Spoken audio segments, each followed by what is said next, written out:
Hello YouTube, welcome back to the channel. Welcome to episode 3 of the Project Roach. In today's episode we're going to be stripping down the front end of this coupe, and we're going to be basically just taking a look at everything else that I didn't get to look at under the car, everything front end related. So we're going to be jacking up the car, and this process will be over the next few days. And if you've noticed, today I'm on the GoPro. I've been doing the videos with my mirrorless camera. I have a Nikon ZF, so I just think the GoPro is a lot smaller and more efficient and a little less effort just to making the video process a little bit easier.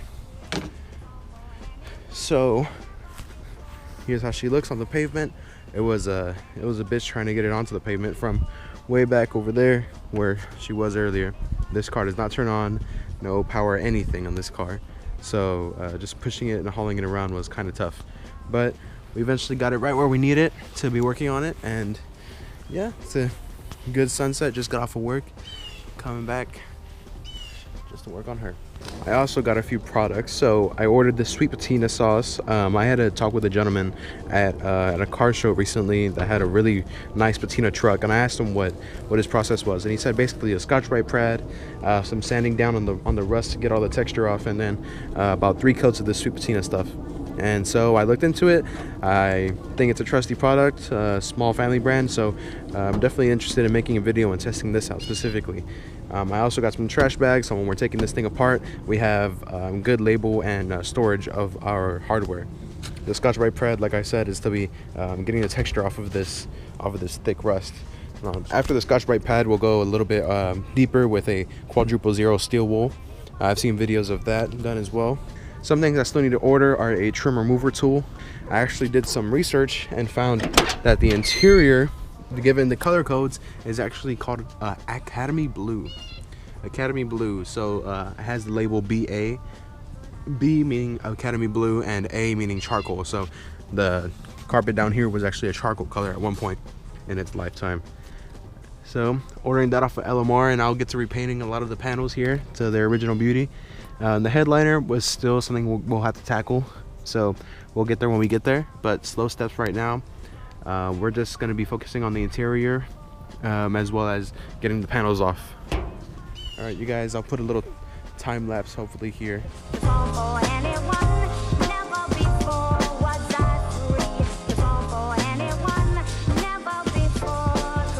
Okay you guys, now we do have her up in the air. It did take a few trial and error in the front actually. The front travels way more than the rear. Yeah, it's all up in the air. Might not finish what we have to do tonight, but I will make sure to cut this to when at least one of the fenders or the front bumper is off. So I'll check them with you guys right now. Okay you guys, after some delay, it's a different day. I'm back at it. I actually got the driver's side fender off, and I can tell it was never taken off before because there was so much buildup of insect nest, and just there was so much stuff here that I had to get through with the fender liner getting it off. And the other side, there's a clear hit right here where they probably tried to repair it, and so I could tell this side was taken apart. I just need to take off the top 3 bolts to undo the fender and get that removed. But this driver's side was actually in really nice shape. It had all the bolts along the front bumper, these 5 that you have to remove. The top 3 were nice in shape. Excuse my ringtone. This one down here, and then the last fender bolt right there. And then it came off pretty cleanly. The only thing that actually held it on after that was this I think fender bumper mount, like a support right there. And I took the support off over here on this one. This is the driver's side fender liner. From the driver's side is actually in really nice shape. It had all the screw inserts and all the push pins that were a bitch to take out. And this is the passenger side, which, like I said, had more than likely been taken apart before. I sanded it all down because there was so much stuff. But we actually have spare fender liners in the storage, so we don't have to worry about these. But you know, I was hoping to maybe use them, but this driver's side is actually kind of nice still and can be cleaned up if I wanted to use that again. This is a 8.8 rear end. What's in it right now is not an 8.8 because it's a V6 car, but we do need to get the 5-lug axles. You got to get those in shape and, you know, refinish and paint this thing to get it in there.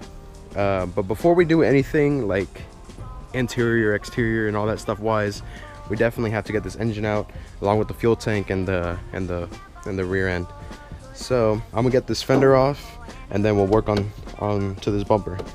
So I'll cut right back to when this fender's off. All right, so I got the front bumper off, the front bumper cover, bang, and the left or the right side fender. Complications with the antenna. I took off the screws, and well, I don't necessarily know what I'm gonna do with the antenna, but yeah, the front bumper is off. This full front chassis is finally out in the open. Yeah, it looks straight, besides the one flaw with this car. It looks like there was a pretty bad hit right here on this front passenger side. I think it was while it was mounted on, and they didn't know how to fix it because the bolt was like really stuck in there into the plastics of the bumper. So we'll see how we can flatten this, or maybe if there's some way to, you know, just flatten it out somehow. I need to take off this strap. I'm not sure what that's even on there for, or how that's even. Oh, easy enough. I think it was probably strapped up, and they pulled it out of some kind of rut or something, and that bent the shit out of it, and so it was just cut off of it. Oh, okay, that makes some sense. And that's how all this damage happened. They didn't know how to mount it up. Okay. But yeah, and then I noticed that these mounting, like this L bracket back here, and these front L brackets, these are all different sizes from the GT back over there. So I'm pretty sure we'll probably just use the GT stuff, take these parts off, and put that black bumper on. And looking right here, back at the black GT, there is a bumper brace. So I think it might be best to just take this whole thing off and replace it on the other one, or just the brace alone. The brace does have the harness on it, so that connects and runs through here. So we'll have to take off this harness probably and put it on the coupe. Yeah, see, these brackets right here is what I was talking about. The other ones, it had just a 8mm, and this is like, I think should be a 7/16. Yeah, and then these L brackets right here, 8mm as well on the coupe, V6 coupe, and then 7/16 for the GT. So I think we'll be replacing that hardware. And actually this, I think it was a condenser or an evaporator. I'm sorry, I confused it, but this actually looks pretty good to use. So we might actually just be reusing this for our AC system. Pretty cool. Not sure what else we'll use. I think our wiper motor is actually good still on the coupe. We tested it out the other day. But yeah, so this is an update on the black GT. Yeah, I stripped it all down. There's the bumper under the Texan, Go Texan. The fenders are inside of the car right now. I also took off the other day the channel running outer strip. This, I actually got the new rubber from LMR. I'll be putting that on as soon as I somehow polish this. And with the fender off, I actually think this is a cool time to probably test out the patina sauce and just see how it looks on one of the panels. So I'll give this a good wash and probably give a little preview of what could be a full video of the entire car covered in the patina sauce, but I'll do it for just this fender. Here's the after on the fender. This is after one coat of the patina sauce. There was a lot of preparation that went into it. So this is our passenger side raw, just, you know, straight off the car, and this is the passenger side with some more prep done to it. So some of the prep that I did was just washing it, a regular wash with some McGuire's car wash, just, you know, some microfiber towels, rubbing it down, getting all the dust and dirt and all that stuff off. And then I got a little more gritty, used the Scotch Brite to make sure I scrub down the best I could and actually clean out the rust. You might not think this isn't clean at all, but trust me, like if you could like run your finger across it wet, you wouldn't pick up anything. This one, you would just have an orange finger as soon as you pick up. So yeah, a lot of Scotch Brite rubbing on this one, especially right here. I actually scrubbed out some of the primer and actually got down to the bare metal right there. And this is with one coat. You can see the difference right here. See a little bit of reflection, just a baby bit of reflection right here, but everything else is dual, and this one is kind of getting clear. I like it. This is one, like I said, this is one layer of the patina sauce. So after the Scotch Brite, I also went in with a quadruple zero steel wool, just a little bit to get it a little bit finer touch on the rust. And then after that, I actually might call me crazy, but I clay barred it. I clay barred this dual paint, and because after I had done all that, I felt it and it was just really rough, and I knew the patina sauce would kind of give a protection over it, but I still wanted to have some sort of smoothness on the paint, at least, not the rust. The rust was gonna have a texture no matter what, but on the painted side, quote unquote, I definitely wanted it to be a little bit smoother. So I went in with this clay bar. It's trash anyway. I'll have to throw it away after using it on this, never on a regular car with other good paint. But after the clay bar with more of the soap and water, I went in with this. I actually got the trio from Sweet Patina. So I got the So Fresh and So Clean all-purpose cleaner. Basically like a good degreaser. It cleaned out basically most of this, whatever was left that might have been dirty. And yeah, this was the microfiber after rubbing it with the Sweet Patina. It comes out brown. It smells really good. I actually like the smell a lot. It's almost like a tangy orangish kind of smell. And yeah, you just basically give it one coat. I'm giving it 15 minutes, so right now it's about 10 minutes in. It'll soak into the metal, and I go in with a clean microfiber after 15 minutes and wipe it off. And I might do maybe one more layer. I don't want to waste it because I'm actually not going to use this panel. This is going to go on another car. We actually have black fenders, for this one. But I just wanted to get a test, and you can see the depth of color on the rust right here already over right here. This looks more gray, hazy, and this is coming through, especially the silver, because it's supposed to be a silver color. When it was cleared and brand new, it was silver, and this is just gray.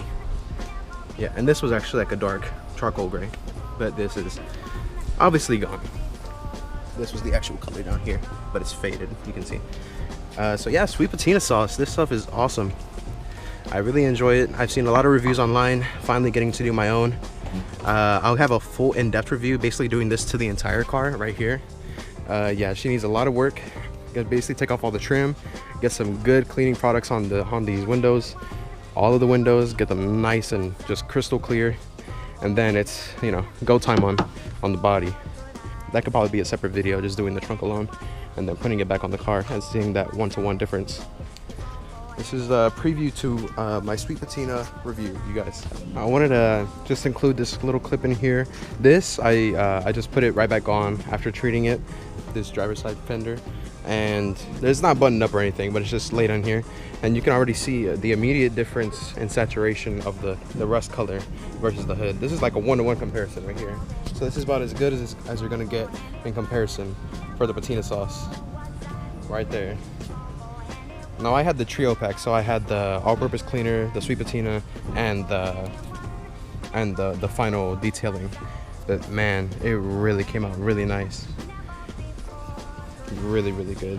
I think for future I might try to see if I can sand down this rust a little bit more, or try to smoothen it out even more, even though it feels great right now. But I would just love it for it to be as smooth as right here and still have this same glimmer. Right here you can see the saturation that it brings back to just the darker gray color, and the silver just ever so much, it brings back the saturation. With all the cleaning that I did, it really got rid of all the roughness and really makes it smooth and wonderful to touch. And down here, it's a night and day difference just in the clarity. I'm gonna have to work on getting this adhesive off. But yeah, like I said, these fenders aren't gonna stay here. They're gonna be going back to the black one. And we're gonna be using the black fenders for this. And there'll be a separate video on the black fenders and getting those refinished. And as you guys may notice in the background of the videos, we have other cars as well. That over there is a black SN95 Cobra, and here is a the S550 that we have as well. They're just lingering around in the back. I could make separate videos on those, maybe like some kind of car reviews or things. There's quite a bit of cars around this house that I can make videos on, and this is my baby. So yeah, she's in rough shape right now. I might give her a little touch up or just a vacuuming to get all of this crud out of here before we actually take everything apart and sand it down and recolor her all over. And yeah, that's gonna do it for episode 3, you guys. Hope you guys enjoyed the GoPro footage. I might try another format soon, maybe just my phone, or go back to the camera. Let me know how you guys like the GoPro footage. Appreciate it. Please like, comment, subscribe. We'll be continuing this further on. Maybe the next video will either be pulling out the rear end or pulling out the engine, one of those will be getting done soon, hopefully within the next few weeks, and we'll, you know, be on our way. All right, peace out, you guys. Thank you.